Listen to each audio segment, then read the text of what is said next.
Itong videong to ay ni-research ko ng higit isang buwan para maipakita sa inyo ang lahat ng hidden secrets tungkol kay Blackbeard at bakit siya may dalawang devil fruit. Kaya panoorin nyo to hanggang dulo at huwag kalimutang mag-subscribe para sa mas marami pang ganitong content.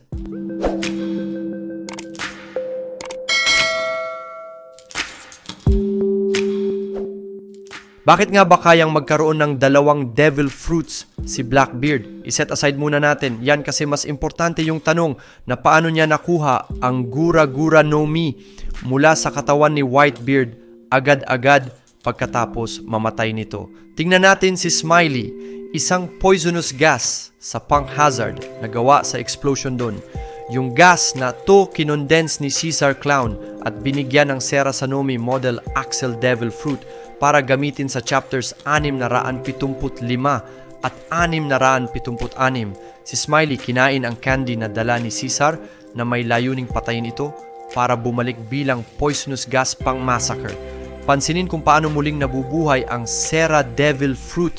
Naghanap ng kalapit na prutas para muling isilang at bumalik sa original na devil fruit form. Pero apple ito, hindi basta-bastang prutas. Bakit apple?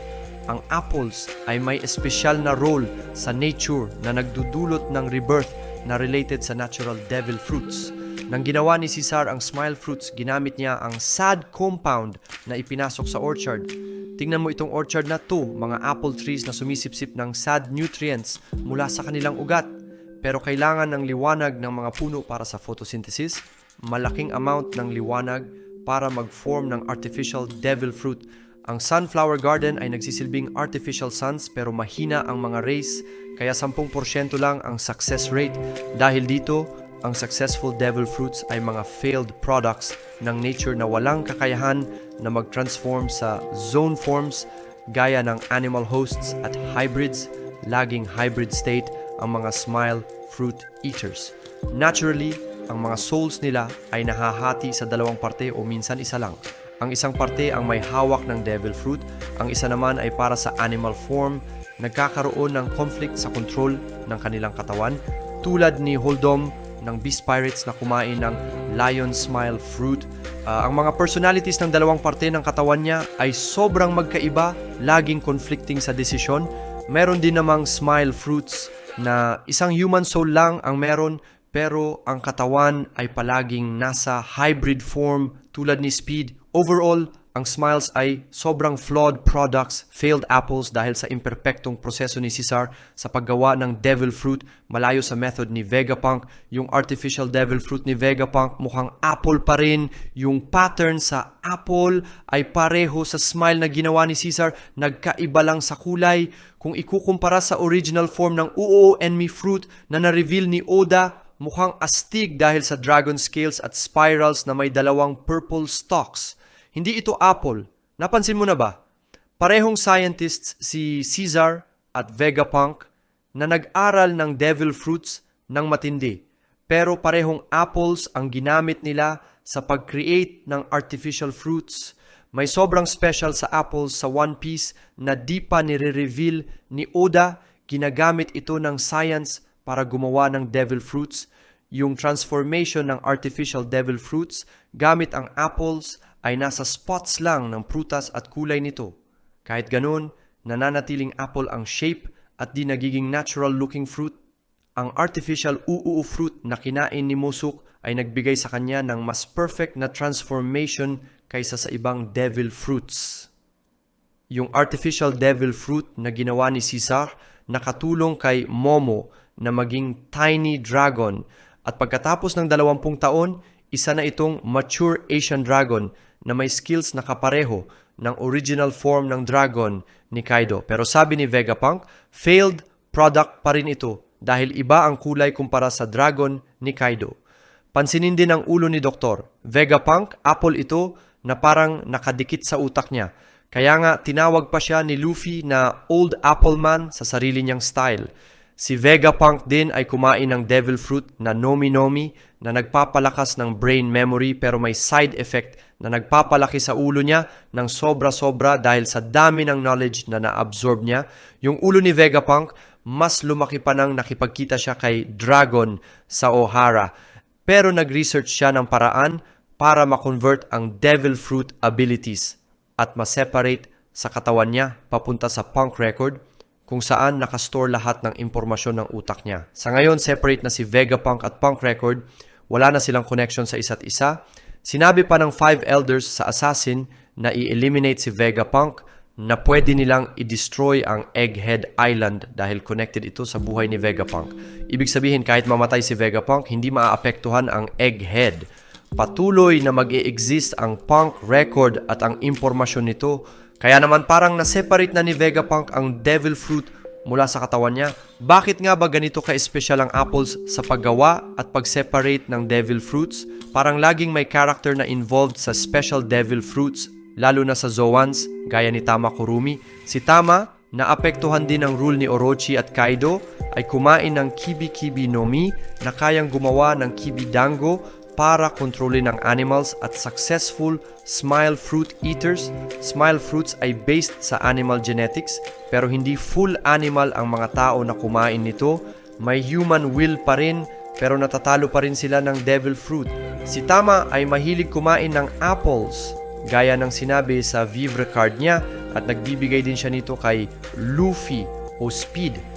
Ang Kibi fruit ay parang method para kontrolin ang mga animals at humans ay technically animals din na classified sa Zoan system.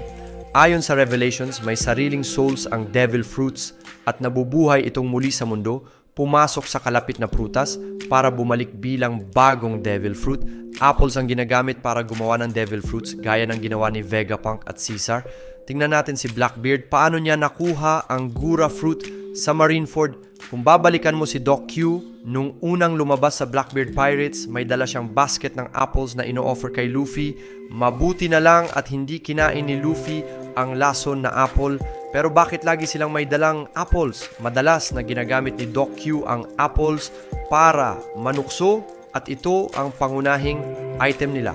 Kilala si Blackbeard sa paghahunting ng powerful devil fruits, kaya nagdadala sila ng prutas para ma-receive ang reborn devil fruit kapag may napatay silang devil fruit user. Kapansin-pansin din na nung si Jesus Burgess ay nag-appear sa Dressrosa, may dala siyang bag na may kakaibang shape. Sabi niya, kung hindi niya makuha ang Mera fruit sa arena, naniniwala siyang kayang niyang nakawin ang devil fruit ni Luffy. Confident siya na kapag pinatay niya si Luffy, mapupunta sa kanya ang Gomu Gomu no Mi fruit. So, saan ba marireborn ang Gomu Gomu no Mi fruit? Siyempre, sa loob ng isang bag. Yung bag na to dapat may laman na prutas para ma-reborn ang devil fruit as a backup plan kung hindi makuha yung Mera Mera no Mi fruit. At ang laman ng bag na yon ay puro mansanas mula sa mga revelations na to nung tinakpan ni Blackbeard ang katawan ni Whitebeard ng Dark Curtain. Mukhang hindi pa huling hininga ni Whitebeard at matikas pa rin ang katawan niya kahit wala ng laban. Yung Black Curtain na yon ay para tapusin ni Blackbeard si Whitebeard at gamitin ang isang apple para i-reborn ang devil fruit sa loob ng apple. Ito lang ang kilalang paraan para mag-reborn ang devil fruit soul. Walang ibang method katulad ng mga theories na kumain ng puso o mag-absorb ng power sa yummy fruit. Aplikado rin ito sa theory kay Big Mom na kinain niya bigla ang devil fruit ni Caramel. Si Big Mom ay isang matakaw na kayang kainin lahat ng nasa paligid niya kapag gutom na gutom. Kung kinain nga niya si Caramel, hindi mare-reincarnate sa katawan ni Big Mom ang devil fruit soul, kundi sa labas, into an apple. Huwag kalimutan, party iyon, kaya maraming apples. Rebirth is immediate pagkatapos mamatay ni Caramel, kaya kinain agad ni Big Mom ang devil fruit formed mula sa apple at nakuha ang kapangyarihan ng Soros-Soron Nomi. Kaya naman sana ang mga revelations na tutungkol sa unique apple sa One Piece ay nagbigay saya sa inyo. Bakit kaya nakakain ni Blackbeard ang apple para makakuha ng dalawang abilities sabay? Parang kailangan pa nating maghintay sa next video. Si Blackbeard ay hindi natutulog at ang revelation na to ay nagdulot ng kaba. Paano ba ang isang normal na tao ay hindi natutulog? Hindi kaya makatotohanan, hindi siya nag-iisa sa One Piece. Pansinin nyo rin si Cavendish, isang swordsman na lumalaban kahit natutulog sa estado na tinatawag na Hakoba. So may connection ba si Hakuba at Blackbeard sa isa't isa? Oo, may nakita akong connection sa dalawang identities na ito at hindi coincidence na introduce ni author Oda, si Cavendish, na may ganitong personalidad sa One Piece. Siya pinapakita lang nito na hindi si Blackbeard lang ang hindi natutulog, may ilan pang iba. Hindi ko napapahabain pa, sama-sama nating alamin ang issue na to.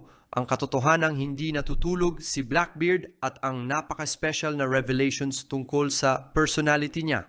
Sa chapter 965, nagkaroon ng conversation si Buggy at Shanks tungkol kay Teach habang ino-observe siya ng 3 araw straight.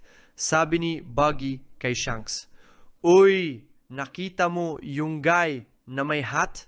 Hindi natutulog ng ilang araw yan." Dagdag ni Buggy, "Narinig ko, hindi siya natutulog." Tapos nagtataka si Shanks, kung ganun, mas maraming oras siyang maglaro. Pero sabi ni Buggy, hindi ganyan kasimple, tanga, isa siyang monster. Ibig sabihin, hindi pa natutulog si Blackbeard buong buhay niya. Isa talaga siyang monster na nagtago ng abilities sa buong One Piece.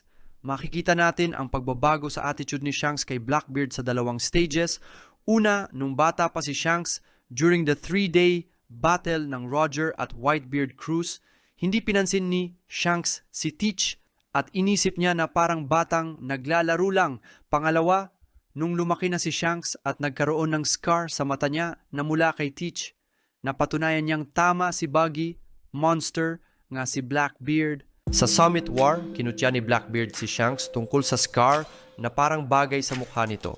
Samantalang seryoso si Shanks at hindi sinagot si Blackbeard kahit na kaya niyang ibalik ang insulto. Ang point ko dito, ibang-iba ang approach ni Shanks kay Blackbeard kumpara sa ibang great characters. Kasama na si Whitebeard. Handa siyang harapin si Whitebeard para pigilan si Ace sa paghuli kay Blackbeard, pero hindi niya directly hinarap at pinatay si Blackbeard. Ibig sabihin, ang mysterious power ni Blackbeard ay sobrang laki kaya pati si Shanks ay nag-aalala. Sa chapter 134, may detalye tungkol sa mga taong hindi natutulog. Natanong ni Luffy si Sanji tungkol sa mga tao sa Snowy Lands na hindi natutulog. Nung pinakita ni Oda si Teach na bata pa, umiiyak siya sa ilalim ng buwan at may snow sa paanan niya. Ibig sabihin, posibleng nanggaling si Blackbeard sa isang snowy land na hindi natutulog ang mga tao.